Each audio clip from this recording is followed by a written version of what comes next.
Well, hello and welcome. You're watching India Fights Back with me, Rajat Kane. In this episode, we'll discuss challenges of enforcing COVID-appropriate behavior as numbers continue to rise.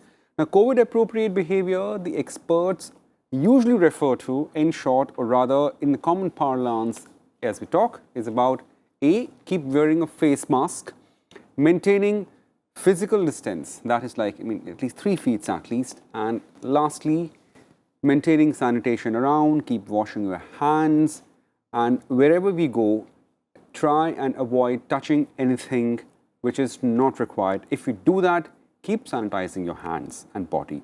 Lastly, vaccination. Vaccination is essential. Please take vaccine, whosoever who's eligible. Now, these are things that are often being spoken about in the vein of rising number of cases. In last month, especially as we've seen, the second wave, even though waning, is still throwing up numbers that is around 40,000. There are odd days whereby we have been clocking numbers around 30,000, but 40 or above 40,000 has been a commonality. What are the reasons behind it? Why we are still struggling not to nip COVID or to have numbers on the lower side? To discuss further on this issue, we're joined with Mr. Shrikant Baldi. He is former Chief Secretary, Himachal Pradesh. Many thanks, Mr. Baldi, for joining us. And Dr. E. Venkata Rao, he is member of Odisha State Advisory Committee on COVID-19. Many thanks, Dr. Rao, for being part of the show. Let me start with you, Mr. Baldi. From the point of view of the administration, I know there is a voice of the medical experts, but let me start first about the administration point of view. How important is it to have opening up, the daily activities in the states as we are seeing? I'm based in Himachal Pradesh, so I will give my perspective with respect to Himachal. Certainly, sir. Himachal has opened recently for tourists, and after that, we have seen a large number of tourists came to Himachal Pradesh. The opening up was required because, one way the tourists wanted to come to Himachal, and secondly, the tourist industry in Himachal also wanted tourists. So it was both way matter. But at the same time, what was important was the COVID appropriate behavior, which we expected from the tourist. As you mentioned, it was face mask, physical distance, sanitation, and also having either the RT-PCR or vaccination. But when we opened up, we realized that many tourists were not following it. Right. So the state tried its best to have the IEC, information, education, and communication, as well as to tell people that this is very, very important. If you come to Shimla, we have a very good number of police contingent available on the Mall Road, requesting the tourist to follow the COVID appropriate behavior. And we are happy that by and large people follow, but some people do not follow, and that creates problem. Because of this, in last 15 days, Himachal has seen increase in number of cases. Okay. Actually, in July, the positive number of cases in Himachal Pradesh came down to 840, which now have risen to 1,503, which is around 0.73% of the positivity rate. So the positivity rate is not very high, but concern is the number in increase of the cases. Right. Mr. Baldi, before I open up the debate here, just one small question to you. This is more of a hypothetical question. Can any state or any government in our country afford a lockdown? My answer would be no. It won't be possible. There are various reasons. I could, let's take Himachal Pradesh. If we want to lock down, the poor people, the small traders, the small economic people will suffer badly. So their economic condition will go very badly. Right. We now have the apple season. Most of the farmers in Himachal Pradesh, their livelihood is based on apple. So the transportation of truck, the movement of labor, the movement of traders is going to be there. We have, nearly 20% of the employed people are based on tourism, whether it is taxis, whether it is hotel, whether they are working. So expecting a lockdown is not appropriate and Right. is not required also to curb the COVID rising. Right. Thanks, sir. Thanks for your opinion. First up, just to stay on Mr. Baldi, I'll come back to you. Dr. Venkata Rao, sir, as we just heard, former Chief Secretary of Himachal Pradesh, Mr. Shrikant Baldi, giving perspective of his hill state and, of course, economic activities, whereby any state, for that matter, cannot afford a halt on the economic activities. How then we balance out, the COVID-appropriate behavior when we see a sudden rush, as we just saw in the hill states? The point is very clear that should we stop the economic activity or should we go for a lockdown? Is it mandated? Now, let us suppose I go for a lockdown and stop my economic activity. Is the COVID, the virus, is it going to disappear? This is the question. The straightforward answer is that no. Moreover, the virus is likely to stay for a pretty long time. And one of the very important scientific article that said that in the European region, maybe by 2022, this virus may disappear. But in the Indian subcontinent or the Asian subcontinent, it may linger for 2 to 3 years more, at least. For the simple reason that there is a dual-pronged approach. The virus in itself will be mutating again and again because by nature, by genetic nature, it is a RNA virus known for mutation. Number two is how well, now initial days when we looked at the lockdown, we thought that something like after the lockdown, the virus is not going to come in. That was our perception, which is absolutely wrong. Now, the second thing is about human behavior. And human behavior is going to determine that are you going to suffer with the COVID virus or you are going to live with the COVID virus. Right. This is a major question mark. Now, I'll take you back a little backward in the history. Tuberculosis was a major problem. As of today in India, it is a major problem. Right. But tuberculosis control in the developed nations, they have been able to control much before its vaccination, that BCG vaccine, and much before the wonder drug rifampicin which came up. But how could they do that? Right. This is by environmental modification. And one of the major thing is about COVID appropriate behavior. What we are talking about is the components of that particular thing. Now, in this COVID situation, is the first and foremost factor is that we have to learn that yes, the virus is going to live with us. Right. And if at all it is going to live with us, the second point is we have failed miserably. I would say, being a doctor also, we failed miserably in therapeutics. You name the solidarity trial, recovery trial, or any trial, so many drugs, repurposing of drugs which has come up, they could not sustain. And as on today, only sustainable care we are giving. And the third most important thing is the preventive approach. What you are talking about today is the vaccination. Even after vaccination, you are likely to suffer for the simple reason that the virus is mutating. Right. Are you left out with anything other than this environmental modification? And in today's discussion, this is nothing but COVID appropriate behavior. Certainly, absolutely, COVID appropriate behavior.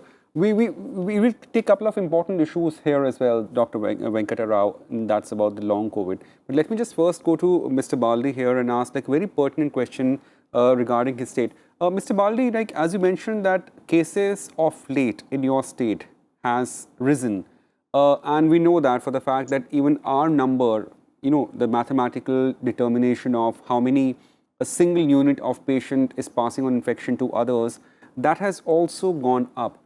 Is it morely due to the increase in density population within the state because of tourism, or is it like something else you would say? It is both way. I think it is opening of the state for the tourist as well as opening up the activities. Because in May, June, the state was very restrictive. We did not allow the people to come in Himachal Pradesh without the prior approval. But slowly, when the number of cases came down, the state was opened up for both the things within the state and outside the state. Within the state also, large number of activities, gatherings, movement were restricted. So obviously, as Dr. Rao mentioned, how long we can restrict the activities. So they were opened up. So both way it is opened up. But the key issue is that we have this challenge before us that number of cases are rising. And we have to take some measures to prevent this. Otherwise, this can again go to the third wave, which has been we have been forewarned by many of the scientists and doctors.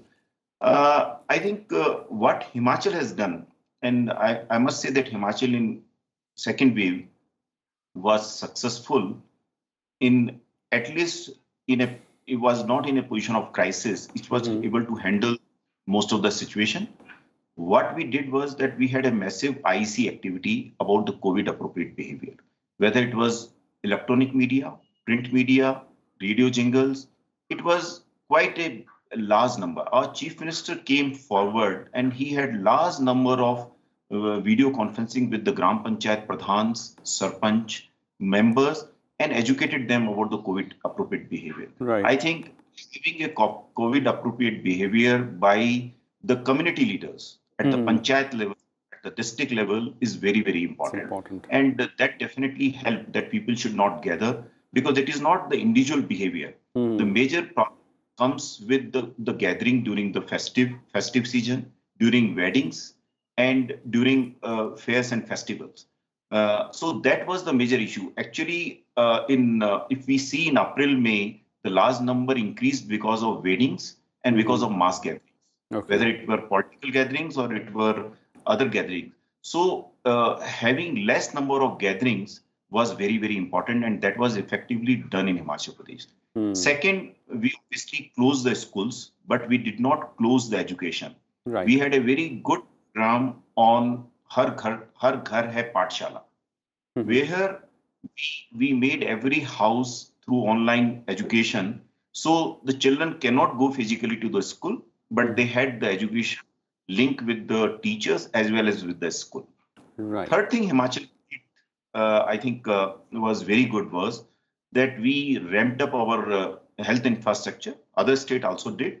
It was 10 times increase in the number of beds with oxygen, as well as number of the ventilators. And we were fortunate, actually, Himachal, I must say, we have 8 medical colleges, 7 in the state sector, with a population of 70 lakh. That's a very good number. And that also helped us a lot because of tertiary care was very, very good. So these were the various measures. Because of this, the situation in Himachal Pradesh was quite good. Even it is today also good, but the matter of worry is finally the number is increasing. Yeah. And obviously we cannot restrict the economic activities. So we have to take various measures, whether it is IEC, education, enforcement, treatment, everything. Right. Certainly. Numbers increase is indeed a cause of worry. Dr. Rao, just a couple of days before we had the health ministry briefing whereby they mentioned our number is increasing, or rather it's beyond 1 in 10 states and union territories. Now, how alarming is this situation? I know, like we have been discussing, they've been forewarning about third wave, and also there are some hypotheses now as we have seen in this week in particular, that third wave may not be as severe. But needless to say, nobody wants a wave here, nobody wants spike in numbers, but increase in our number, how severe or rather how alarming do you see? See, this R naught, we call it as an epidemiologist, we call it as R naught. R naught is the reproducibility. That means the virus is how frequently it is reproducing. And this is manifested in any case of respiratory disease. We calculate this, let it be chickenpox or tuberculosis, measles or COVID. Now this R naught is the factor is calculated from the number of people who are infected. Now one person infecting one person is acceptable, but one person infecting more than one, not acceptable. And what is desirable is one person should infect less than one person. Right. Now, what happened is as the virus is mutating, why it is mutating? Because of our behavior. It could be health system behavior, it could be management behavior, or it could be people behavior. Whenever there is a pressure on the virus tries to mutate. It's a survival of the fittest. So any new mutation which is likely to be captured in the public or the media is because of a dangerous mutation. Because there are hundreds of mutations are occurring. But for example, if you look at this Delta or Delta Plus, they are at least 50% higher transmissible. Right. So what is happening is, if a virus is highly transmissible, and if we are staying together, then it is the chances of the transmission is higher. If this COVID appropriate behavior is keeping the people away from each other, then the R naught factor will go down. So definitely with the new virus, if the R naught is not increasing, that means it's a positive thing that our COVID appropriate behavior is to some extent successful. Yeah. But we have to look at the number of cases and number of deaths and other parameters also. So here the number of cases, as we've seen in these states which are rising, is it attributable more towards, say, mobility of people, or just like, their own density population in certain clusters? It's mobility of the people.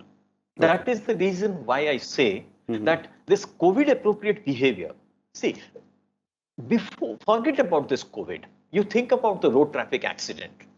Do you think that, for example, if for 20 to 30 years, if someone is not using a helmet, do you think that he is prone for a road traffic accident? Not at all. He is likely to be. It's a risk. So that means if you are not using an COVID appropriate behavior, the risk of contracting the disease is increasing.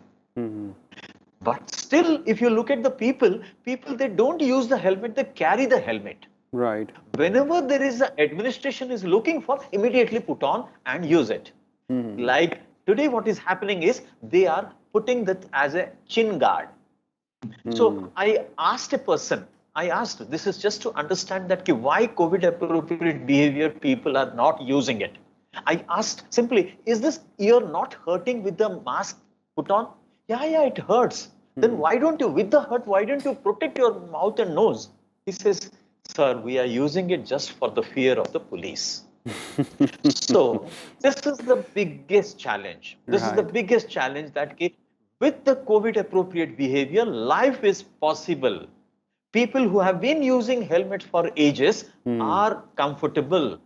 And about us, we are using double mask. Now I'm in a closed chamber, in my office chamber. So that's the reason I have removed the mask. Absolutely. But I always use double mask, and one of them is N95. So that is 6 layered, and a cloth mask which is 5 layered. 11 layered mask from 9 o'clock to 5 o'clock, if I can maintain, including those doctors who are using the PPE kit, 6 hours to 8 hours duty, and you can't use a double layered simple cloth mask. Certainly. So ultimately is the human behavior. It is that we need to perceive that what is really difficult, nothing is difficult.